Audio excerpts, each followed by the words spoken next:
speak Arabic. Also write. I mean, what is the most challenging part and many in books doing are so? translated from the big publishers, Yeah, no, like it is. Penguin, The good HarperCollins. thing They're is already that sending the I write Arabic pretty versions. quickly, so that I've found to be very positive. So, and when I have time, then I really spend my time doing that. So I enjoy writing. It's just something, I mean, I write a lot for my regular work, but it's much more diplomatic and it's much more careful and things like that. So when I can just make up worlds of my own, it's such a treat that it's a lot of fun. I have great writing communities. So, I have a writing group with whom I work, and I'm in the Women's Fictions Writers Association and the Historical Novels Society, and they have conferences and they bring people together, particularly with the technology today. It's great because, we have craft classes, we have authors come to speak, we discuss certain issues. So there are a lot of possibilities, let's say, for authors today that even a few years ago you didn't have, and that's lovely. So,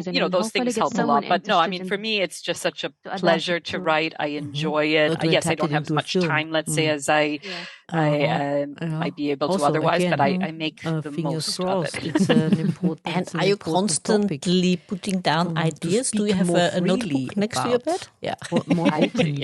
I always have. I mean, at least I have. I'm not so worried about not having ideas. The problem is making sure that they come to fruition. But no, I have a lot of ideas of things that I'd like to do. And I love historical research because I did study history and I like going to the archives. And here in Italy, I love going and seeing the old newspapers. They have the wonderful, I go to do some research in the Library of the Senate here, where they have the old newspapers and you can just go through them and they let you touch them too. It's just so wonderful. So I love things like that. Mental illness and mental health, since you said you write very fast, do you plan a lot then? Or do you just I am a terrible pantser, and I did try to, let's say, many people say that you should fix that and you should plot, and I have tried to do it, but I'm just not. I'm not a plotter, and I think it's very hard if something is working. It's very hard to try to reconstruct something that then doesn't feel natural. So no, I do a lot of research, so I have the idea of the world that I want to build and everything, but I have to know my characters by writing. It just doesn't work for me doing, and that's not saying it's probably much better to be a plotter, but it's not my natural state. And I remember once I felt very freed once I read an interview with an Irish author who is wonderful with kind of I don't know if you know Tana French. She is Irish, and she's written a lot of kind of police, thriller, psychological thrillers, which are very, I mean, for me, I always thought that those were always plotters. I thought you had to plot this. And she said, no, I never plot my books, because if I know who did it, then everyone else will know. I have to discover it. So I said, well, if she's doing it, if she's a pantser, then... What we have discovered talking to crime fiction authors or and listening to them is there's also a mix. Some of them are plotters, some of them are pantsers, some are in between. It's the same here. Everyone does it a bit differently and was before. But I would say there is no correct way of writing a book, is there? Only if you have a broken leg. To finish it. I think finishing it is the most important. And then, getting beta reader. I always work with a lot of people to be beta readers. I have a very good editor with whom I work, and then a proofreader, because you never see your own when you go through. So, having good people who help you along the way, but the important thing is getting it all. Absolutely. And Kimberly, what would be your advice for any other author or aspiring author out there who wants to get his or her book out? Well, I'm still fairly new on this journey, so I'm not sure that my advice is worth so much. However, what I do think that is most important is finding your group of authors who write in your genre, because authors are incredibly generous with their time, with their knowledge. They really want other people to succeed. I mean, I'm an indie author, so I mean, particularly in that community, people are really want to see what works, what doesn't work, and help you out. So, I mean, for me, my membership in the Women's Fiction Writers Association and Historical Novel Society is fabulous, because you can talk to people, you can bounce ideas off of them. That's where, you have good writing groups in genres that, you're working in. Because obviously, if you're a mystery writer, you should be involved in groups with other mystery writers, because they know this. So I think that writers groups are fantastic. And